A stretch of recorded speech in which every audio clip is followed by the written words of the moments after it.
Salam la famille, c'est Chronique de l'Atlas, j'espère que vous allez bien. Ça fait longtemps que j'ai plus parlé de l'Algérie. D'ailleurs, vous avez été nombreux à me demander pourquoi j'ai pas parlé du match Algérie-Djibouti.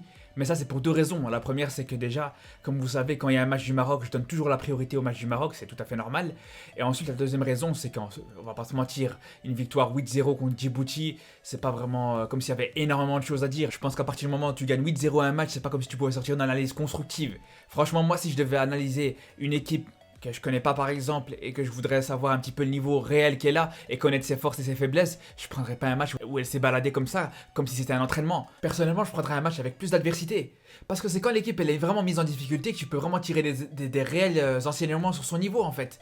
Parce que je suis désolé, ok, ils ont gagné 8-0 contre Djibouti. C'est une très belle performance, il n'y a rien à dire là-dessus, c'est pas n'importe quelle équipe qui pourrait le faire, ça montre qu'il y a une vraie puissance offensive, mais tu peux pas vraiment tirer de réels enseignements, tu peux pas vraiment savoir si l'Algérie a des faiblesses et des forces en regardant juste ce match-là. Après c'est vrai qu'en tant que supporter, quand tu vois ce genre de match, tu peux être que satisfait, que si tu veux demander de plus, tu vas avoir que des buts, que des buts, que des buts toutes les 5-10 minutes, c'est magnifique.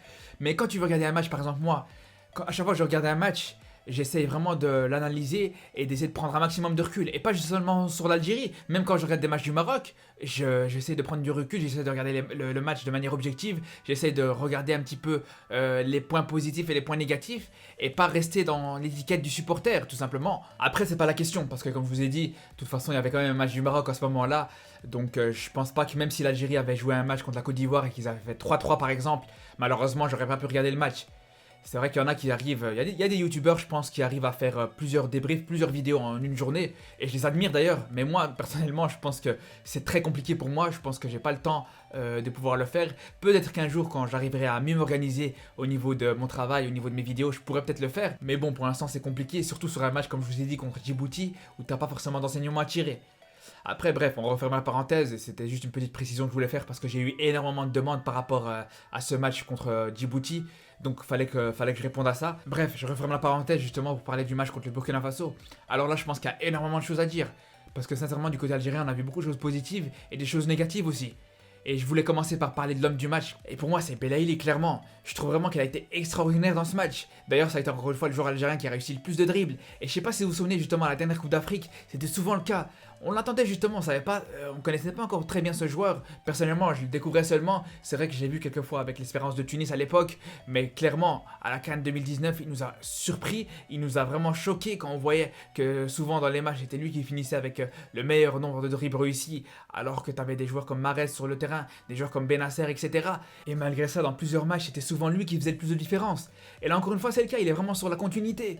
Moi, je pensais vraiment que avec la signature de Benrahma à West Ham, avec la saison qu'il fait actuellement, je pensais vraiment que petit à petit, il allait prendre la place de Belaïli. Mais là, actuellement, je vois pas comment il pourrait faire.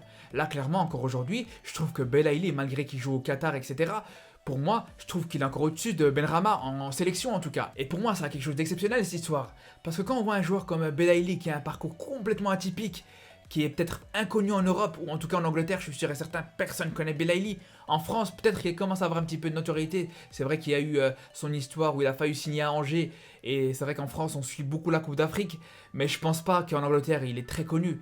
Mais malgré ça, regardez Belaïli, qui joue au fin fond du Qatar, il arrive à prendre la place d'un joueur qui joue en Première Ligue. C'est quand même spécial comme situation. Après, ça n'empêche pas que Belaïli, c'est un joueur qui a beaucoup de défauts. Malheureusement, il s'éteint très vite au cours d'un match. À partir de la 50, 60e minute, on le voit de moins en moins. Et c'est pour ça qu'il est très vite remplacé dans un match. Malheureusement, c'est son plus gros problème. C'est son manque de conditions physiques à cause de son hygiène de vie, comme vous savez. Mais après, attention. Parce que autant il se fatigue assez vite dans un match, mais il faut dire aussi que quand il est présent et quand il est au top de sa forme, ce qu'il fait en 40, en 50 ou en 60 minutes, il y a très peu de joueurs qui le font. Sérieusement, il y a très peu de joueurs qui le font. Quand on l'a vu, sa première mi-temps extraordinaire, à base de dribble, à base de passes vers l'avant. D'ailleurs, on a pu le voir sur le but de l'Algérie. C'est lui qui crée le décalage avec une passe incroyable. Et pour le coup, je pense que ce serait intéressant de comparer son match avec celui de Mahrez. Parce que quand on voit que Belaïli a réussi plus de dribbles, il a réussi à créer plus de décalage, il a réussi à faire plus de différences balle au pied de manière générale, et que de son côté, Mahrez, c'est un des joueurs algériens qui a perdu le plus de ballons, qui a pas forcément fait beaucoup de différences balle au pied. Et je pense que ça nous rappelle une chose, c'est que Mahrez, il peut être mauvais dans un match, il peut être complètement inexistant, voire fantomatique, mais ça n'empêche pas qu'à tout moment, il peut faire la différence. Et là, je pense qu'à la 72e minute, pour moi, clairement, il t'a fait une très grosse différence. Pour moi, il crée vraiment une occasion en or à Bounedjah. Et d'ailleurs, je comprends même pas pourquoi il se plaint, Bounedjah. Pourquoi il se plaint? Là, Mahrez, il lui fait un cadeau de l'aide, là. La passe, elle est tellement précise qu'elle te touche même le talon. Comment t'arrives à te plaindre après ça? C'est pas possible. Ok, tu la voulais peut-être plus dans la profondeur, mais à un moment donné, t'es attaquant. Un attaquant, normalement, il doit toujours garder un œil sur le ballon quand il fait son appel. Sinon, à ce moment-là, y a pas de problème, tu mets juste une poule en attaque, et c'est bon, t'aurais plus qu'à lui balancer les ballons pour qu'elle aille marquer des buts.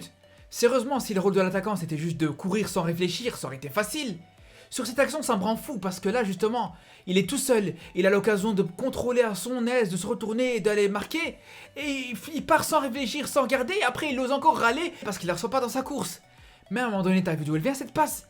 C'est pas comme si c'était à 2-3 mètres. Là encore, je pourrais comprendre si tu la reçois pas là où tu veux. Là, t'es facilement à 30 mètres de trajectoire. Sinon, de manière générale, je trouve vraiment que l'Algérie a très mal géré son match. Parce qu'autant en première mi-temps, les Algériens ils sont quasiment pas fait inquiéter par les Burkinabés. Mais en deuxième mi-temps, franchement, je pense que l'Algérie ils se sont mis en difficulté tout seul. On voyait plus une équipe d'Algérie comme au début du match qui essayait complètement d'imposer sa maîtrise, qui voulait confisquer le ballon comme ils l'ont fait très bien en première mi-temps justement. Là au contraire, les Algériens se compliquaient totalement la vie. Et il l'a dit, m'a dit plusieurs fois, il a fait la remarque à ses joueurs. Il a dit essayer de jouer un peu plus simple. Et il y a une action qui résume très bien ça, avec Zerouki qui est dans ses 30 mètres, et qui en plus il est pressé par les Burkinabés, mais malgré ça il va tenter une passe très compliquée. Donc sans surprise, qu'est-ce qui va se passer? C'est qu'il y aura une occasion justement pour l'adversaire. Alors qu'il pouvait jouer simple, il se complique la vie inutilement.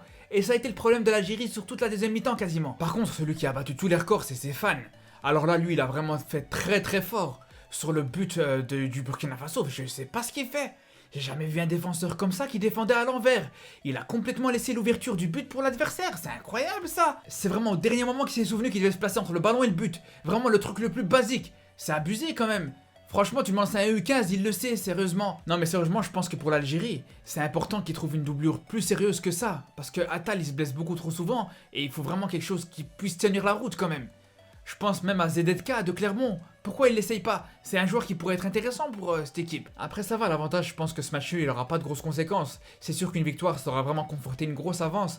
Mais il y a pas de problème, je pense que le match retour sera vraiment décisif. Et en principe, c'est là où devra se jouer les qualifications. En attendant, j'espère que vous avez aimé cette vidéo, je vous dis à très bientôt, et surtout d'ici là, prenez soin de vous.